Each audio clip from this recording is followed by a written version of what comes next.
Social media پر مختلف خبریں چل رہی ہیں کہ بچے پر جو ہے بدترین تشدد کیا گیا ہے، ڈرل سے سوراخ کیے گئے ہیں یا زبان کاٹی گئی ہے اور ویڈیو بناتے رہا ملزم۔ اس میں کیا صداقت ہے؟ بچے کے ساتھ بدفعلی کرنے کے بعد اس کا گلا وائر سے دبا کے اس کو مرڈر کیا۔ ابھی تک کوئی ویڈیو بنانے کی یا اس طرح کی کوئی شواہد ہمیں نہیں ملے۔ پورے گھر چیک کیا گیا جہاں پہ ان کے گھر کے اندر کوئی نیٹ، کوئی راؤٹر اس طرح کی کوئی چیز نہیں لگی ہوئی تھی، نہ ہی کوئی ایسی ویڈیو کے ثبوت ملے، نہ ہی کوئی ایسا تشدد یا اس طرح کی کوئی چیز سامنے آئی ہے۔ اس وجہ سے ہم اس کو کہیں گے یہ ڈارک ویب سائٹ کا کیس تھا۔ 3 دن کیسے ہو سکتا ہے کہ گھر والوں کو کوئی چیز پتہ نہ چلے؟ اسمیل آنا گھر کے اندر سے، تو ایسا نہیں کہیں سے ثبوت ملتے کہ ان کے گھر والوں کو اس چیز کا علم نہ ہو۔ تشدد کی کوئی ایسی بات ابھی تک سامنے نہیں آئی، اور حقیقت پہ جو ہے وہ چیز جو ہوتی ہے، حقیقت وہ سب سے بہتر ہوتی ہے۔ اب تک جو تفتیش ہے وہ ہم نے بالکل فری اینڈ فیئر بالکل تفتیش کی ہے، اور ہر ممکن ہم نے کوشش کی ہے کہ ملزم کے خلاف جتنے ثبوت ہو سکے وہ اکٹھے کیے جائیں۔ السلام علیکم ناظرین، گزشتہ دنوں لی مارکیٹ کا علاقہ ہے پرانا حاجی کیمپ، جہاں پر ایک افسوسناک واقعہ پیش آیا۔ 6 سالہ بچہ محمد ولی،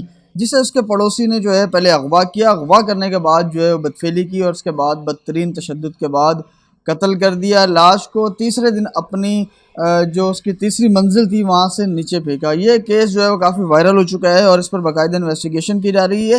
اس میں اہم پیش رفت یہ ہوئی ہے کہ ملزم نے جو ہے باقاعدہ پولیس کے سامنے اپنا بیان بھی دے دیا، اور عدالت کے روبرو بھی جو ہے 164 کا جو بیان ہوتا ہے وہ بھی اس نے اپنا جو ہے وہ ریکارڈ کرا دیا ہے، اور اب باقاعدہ مزید جو انویسٹیگیشن ہے، کارروائی ہے، وہ آگے چل رہی ہے، اور اس کے ساتھ ساتھ جو اس کے گھر والے گرفتار ہیں اس حوالے سے بھی جو ہے تحقیقات کی جا رہی ہیں۔ تو اسی پر ہم بات کریں گے۔ SIO ہمارے ساتھ موجود ہیں اقبال نیازی صاحب، ان سے پوچھیں گے کہ سر کیا پیش رفت ہے؟ سوشل میڈیا پر مختلف خبریں چل رہی ہیں کہ بچے پر جو ہے بدترین تشدد کیا گیا ہے، ڈرل سے سوراخ کیے گئے ہیں یا زبان کاٹی گئی ہے اور ویڈیو بناتے رہا ملزم۔ تو اس میں کیا صداقت ہے؟ کیا چیز سامنے آئی ہے؟ نہیں، ایسی کوئی بات سامنے نہیں آئی ہے۔ اس نے بچے کے ساتھ بدفعلی کرنے کے بعد اس کا گلا جو ہے وائر سے دبا کے اس کو مرڈر کیا، اور اپنا جرم چھپانے کے لیے، جیسے کہ پہلے بھی آپ کو ساری چیزیں انفارم کی گئی تھی، لیکن ہماری تفتیش جاری تھی، مزید ہمیں تفتیش جو ہے نا اس پہ کی ہے۔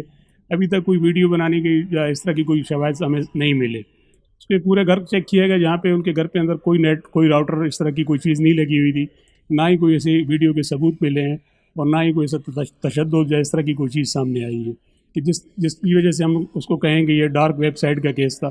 سمپلی اس نے جو ہے اس کو بچے کے ساتھ زیادتی اور اس کے بعد اس کو جرم چھپانے کے لیے بچے کو مرڈر کیا اور اس کی ڈیڈ باڈی چھپا دی تھی۔ تو یہ بتائیے گا کہ اس وقت جو ہے وہ سوال اٹھائے جا رہے ہیں کہ اتنا ظلم اس نے کیوں کیا؟ ایک تو وہ چیز ہے وہ آپ نے بتا دیا، دوسرا آپ تھوڑا سا یہ اپنا اس کا 164 کا جو بیان ہے وہ ذرا سا بتائیے گا کہ مکمل اس نے کیا کہانی سنائی یا کیا بیان دی ہے۔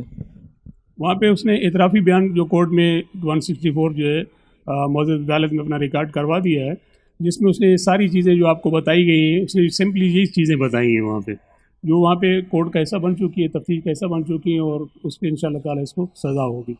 ٹھیک ہے، اور اس کے گھر والے جو ہے وہ کیا کہہ رہے ہیں؟ انویسٹیگیشن میں ان سے ریلیٹڈ کیا چیزیں سامنے آئی ہیں کہ 3 دن تک جو ہے وہ بچے کو اپنے گھر پہ اس نے رکھا، قتل بھی کیا، بدفعلی بھی کی؟ گھر والوں نے کیوں نہیں بتایا؟ کہ واقعی ان کو پتہ نہیں چلا یا چھپایا جا رہا ہے یا وہ ملے ہوئے ان کے ساتھ؟ نہیں، اب تک جو تفتیش پہ سامنے بات آئی ہے تو 3 دن کے اندر جو ہے نا وہ 3 دن کیسے ہو سکتا ہے کہ گھر والوں کو کوئی چیز پتہ نہ چلے؟ ایک چیز اسمیل آنا گھر کے اندر سے، پھر اس کے بعد جو ہے نا دوبارہ اس کو پیک کرنا، اس کے جو ہے نا ملزم نے دوبارہ اس کو جو ہے شاپر کے اندر پیک کیا، ساری چیزیں، تو ایسا نہیں کہیں سے ثبوت ملتے کہ ان کے گھر والوں کو اس چیز کا علم نہ ہو۔ انویسٹیگیشن میں جب آپ نے تفتیش کی ہوگی تو گھر والوں کے کیا بیان آ رہے ہیں؟ کوئی ایک ہی بیان دے رہے ہیں، الگ الگ بیان دے رہے ہیں، یہ کیا کہہ رہے ہیں؟ نہیں، ان کی ابھی مزید سمجھو کہ ہے نا کچھ چیزیں ایسی ہوتی ہیں کہ جو ہم وقت سے پہلے بعض ڈسکلوز نہیں کر سکتے، کیونکہ ابھی تفتیش جاری ہے اور اس کو جو ہے معزز عدالت میں جو ہے پیش کرنا ہے۔ تو اب تک کی جو ہماری تفتیش ہے اس کے مطابق جو ہے اس کے گھر والوں کو علم تھا، اور اس کی وجہ سے جو ہے ان کو گرفتار کیا گیا اور ان کو بھی جیسی ہوئی۔ ٹھیک ہے، تو اب سوشل میڈیا پہ جو چیزیں چل رہی ہیں آپ کیا کہیں گے؟ یہ ساری فیک خبریں چل رہی ہیں، اور کیا پیغام دینا چاہیں گے نہیں، تشدد سے ریلیٹڈ جو چیزیں چل رہی ہیں؟ تشدد کی کوئی ایسی بات ابھی تک سامنے نہیں آئی، اور حقیقت پہ جو ہے وہ چیز جو ہوتی ہے، حقیقت وہ سب سے بہتر ہوتی ہے۔ اب تک جو تفتیش ہے وہ ہم نے بالکل فری اینڈ فیئر بالکل تفتیش کی ہے، اور ہر ممکن ہم نے کوشش کی ہے کہ ملزم کے خلاف جتنے ثبوت ہو سکے وہ اکٹھے کیے جائیں، اور اس کو جو ہے تختہ دار سزا کی طرف لے کے جایا جائے۔ اچھا، بتائے گا کہ اس وقت جو ہے اعتراف جرم بھی کر لیا ہے اس نے، قاتل نے، اور اس نے جرم بھی بہت بڑا کیا، ایک بچے کو جو ہے وہ تشدد بھی کیا، قتل بھی کیا، بدفعلی بھی کی۔ تو اعتراف جرم کے بعد کتنی سزا ہو سکتی ہے اس کو